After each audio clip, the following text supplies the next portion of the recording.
I remember coming to Dartmouth and feeling like I was the only person like me. I was taking a tour after I got accepted, and we had the tour guide, and he's walking backwards, acting all chill, and he drops the stat that half of the people at Dartmouth get some form of financial aid. And I remember my stomach sunk because I realized that I was going to a college, to an institution, where half of the people there could spend $50,000 a year without blinking an eye. Neither of my parents went to college. My big sister dropped out of high school. My little brother dropped out of high school. I didn't understand the importance of college. I didn't even realize entirely what college was. No one I knew went to college. I didn't realize that you had to put a check, like an admission fee, in each envelope until the day that I had to send them out. I applied to I think 5 Ivy League schools and 2 safeties, got into all the schools, picked the closest Ivy League. I grew up in Lawrence, Massachusetts, which is this like Portuguese ghetto. You live like week to week. Like if you have a good week, then you get groceries. If you don't have a good week, then you need to find a way to eat. My dad's been a construction worker of one form or another his entire life. My dad's one of my biggest, I guess, heroes in a lot of ways, but I can see that waking up every day kills him a little bit, and I guess I've always just hoped for a life that let me live as opposed to killed me every single day. I've had a job since before you even should have a job. One of the first jobs I had was cleaning houses for elderly people. For those women whose houses I cleaned and whose meals I prepared, I changed their world and they changed mine. And people don't realize that changing the world it's on a one-to-one basis. It starts there. One of the women whose houses I cleaned, Mary Alice, she was absolutely wonderful. Probably my favorite. If I can choose a favorite old lady, she was it. Her apartment was just filled with her own art hanging on the walls, and she just had bookshelves upon bookshelves upon bookshelves.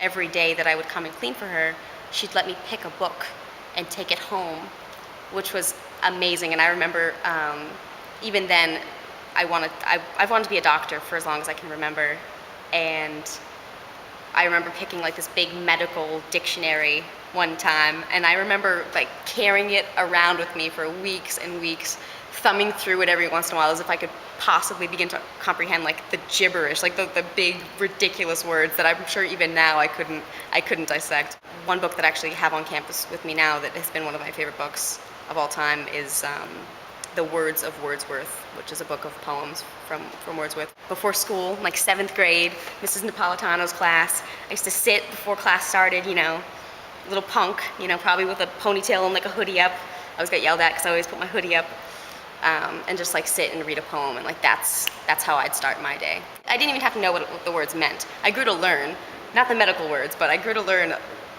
poetry and storytelling, and I feel like it started there, like the gift of a book. I feel like that's probably one of the best gifts you can ever receive.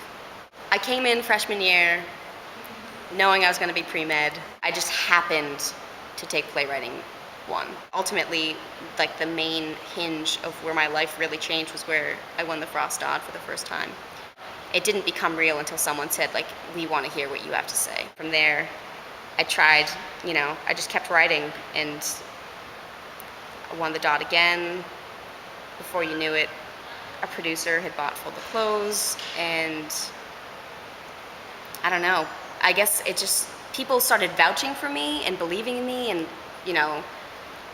like checking in on me, and people sort of became as hungry to hear what I had to say as I was hungry to tell them my stories. I'd finished pre-med, but it was almost a formality at that point, my life had sort of gained this momentum in a very different direction.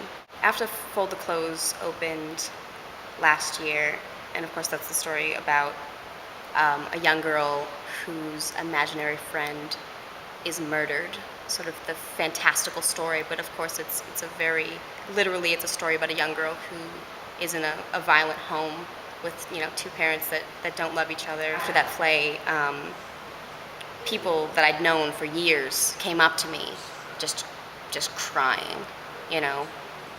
And we'd never had that conversation before. One friend of mine came up to me, she lived on my freshman floor, she came up to me and she grabbed my hand and she just said, "Thank you. Just thank you." These are important stories to tell. And I want to tell stories that are so true to who I am and that are so true to the things I've seen, of the horrible, gruesome, gritty things that I've seen and the beautiful things I've seen, and to show that life can be messy and life can be devastating, but that I have a good enough comprehension of who I am and what I've undergone that I can convey to other people that story and that they themselves can relate to it. When Fold the Clothes first won, I remember having kind of this selfish notion that it was my responsibility to bring this story to this community because they couldn't possibly understand like this universe. You know, it takes place in a very like poor apartment with a poor family, and it's obviously like violent, and I was like, no one can possibly understand this. I'm one against a sea of 1,000,000 Dartmouth students, and no one knows where I come from, and no one knows my story. And by the end of the process, I realized how young and stupid of me it was to think that, because even though we come from different places, and even though I can't afford the things that you have, and you don't know me, and I don't know you, that doesn't mean we don't have the same stories. And I think that's one of the main things I've learned through my 4 years here. And I remember sitting in the dress rehearsal, watching my story, and again, like in my gym clothes, like hoodie up, leaning back in the chair, and just sitting there. And it's the last moments of the play, and sort of the lights come down, and I turn to look at Chris Herbie Holland, who is the main character, one of the main characters of the play, who isn't in the last scene. And I just say, I have to do this for a living. Like, after having seen like my story on stage, I knew I had to do this for a living.